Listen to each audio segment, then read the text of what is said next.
कहानी की शुरुआत में हमें मॉरिस नाम के आदमी को दिखाया जाता है। मॉरिस हमेशा बैंक लूटकर भाग जाया करता था, इसीलिए इस बार उसे एक ऐसे जेल में डाला जा रहा था जहां से निकल पाना ना के बराबर है। उस जेल की सिक्योरिटी काफी ज्यादा टाइट थी और अगर कोई यहाँ से निकल भी जाता तो उसका आजाद हो जाना या फिर भाग जाना उसके जान के लिए काफी खतरा साबित हो सकता था, क्योंकि इस जेल को एक आइलैंड पर बनाया गया था जिसके चारों तरफ सिर्फ पानी ही पानी नजर आते थे। जेल में आते ही मॉरिस के पूरे बॉडी को चेक करके उसे यूनिफॉर्म दिया गया। यहाँ पर सब कुछ बहुत ही डिसिप्लिन था।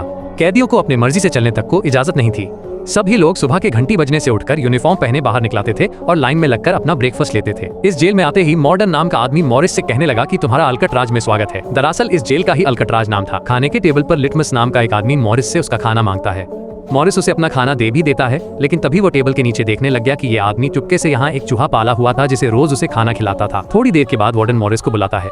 वो उसे बताता है कि मैंने तुम्हारी कई कहानियां सुनी है, तुम हर जेल को तोड़कर भाग जाते हो, लेकिन इस जेल को तोड़कर भाग नहीं सकते, क्योंकि यहाँ की जितनी टाइट सिक्योरिटी तुम्हें दिख रही है उसे चकमा देकर अगर तुम यहाँ से निकल भी गए तो चारों तरफ तुम्हें पानी के अलावा कुछ भी नहीं मिलेगा। तभी इन्हीं बातों के दौरान मॉरिस चुपके से एक नेल कटर चुरा लेता है। मॉरिस यहाँ पर वार्डन के सामने ऐसा बिहेव कर रहा था जैसे वो कितना मासूम है और वो यहाँ से भागने का तो सोच भी नहीं रहा होगा, इसलिए वार्डन उसे लेकर एकदम फिक्र हो जाता है। नेल कटर के साथ मॉरिस अपने सेल में वापस आ जाता है और अपने बाइबल के अंदर उस नेल कटर को छुपा देता है। मॉरिस को लग रहा था कि वो उस नेल कटर से जेल में होल करके भाग जाएगा। सुबह के टाइम में काम के दौरान सारे कैदी जब नहा रहे थे तो वुल्फ नाम का कैदी दोबारा से मॉरिस को तंग करने लग गया, जो पहले भी कई बार उसे तंग कर चुका था। मॉरिस ने पहले उसके साथ शराफत से पेश आया, लेकिन अब वो अपनी असलियत दिखाते हुए उसकी खूब पिटाई करता है, जिसकी वजह से बेचारा वुल्फ की दादागिरी वहीं पर खत्म हो जाती है। यहाँ के सारे लोग मॉरिस से और भी ज्यादा डरने लग गए थे, क्योंकि अब तक सभी कैदी वुल्फ से डरते आए थे और अब क्योंकि मॉरिस ने वुल्फ को ही मार दिया था तो इसका साफ मतलब था कि मॉरिस कितना खतरनाक आदमी रह चुका होगा। यहाँ पर मॉरिस को जेल के लाइब्रेरी के अंदर काम दिया जाता है। यहाँ पर उसकी मुलाकात इंग्लिश नाम के एक आदमी से होती है जिसकी उम्र 40 थी और जो पिछले 20 साल से इसी जेल के अंदर कैद पड़ा है, यानी उसने अपनी आधी जिंदगी इसी जेल में गुजार दी है। काम खत्म होने के बाद मॉरिस यहाँ एक और कैदी से मिला जिसे पेंटिंग करने का काफी ज्यादा शौक था। वो अपनी ही पेंटिंग बना रहा था और उसने अपने शर्ट के ऊपर एक फूल बनाया हुआ था।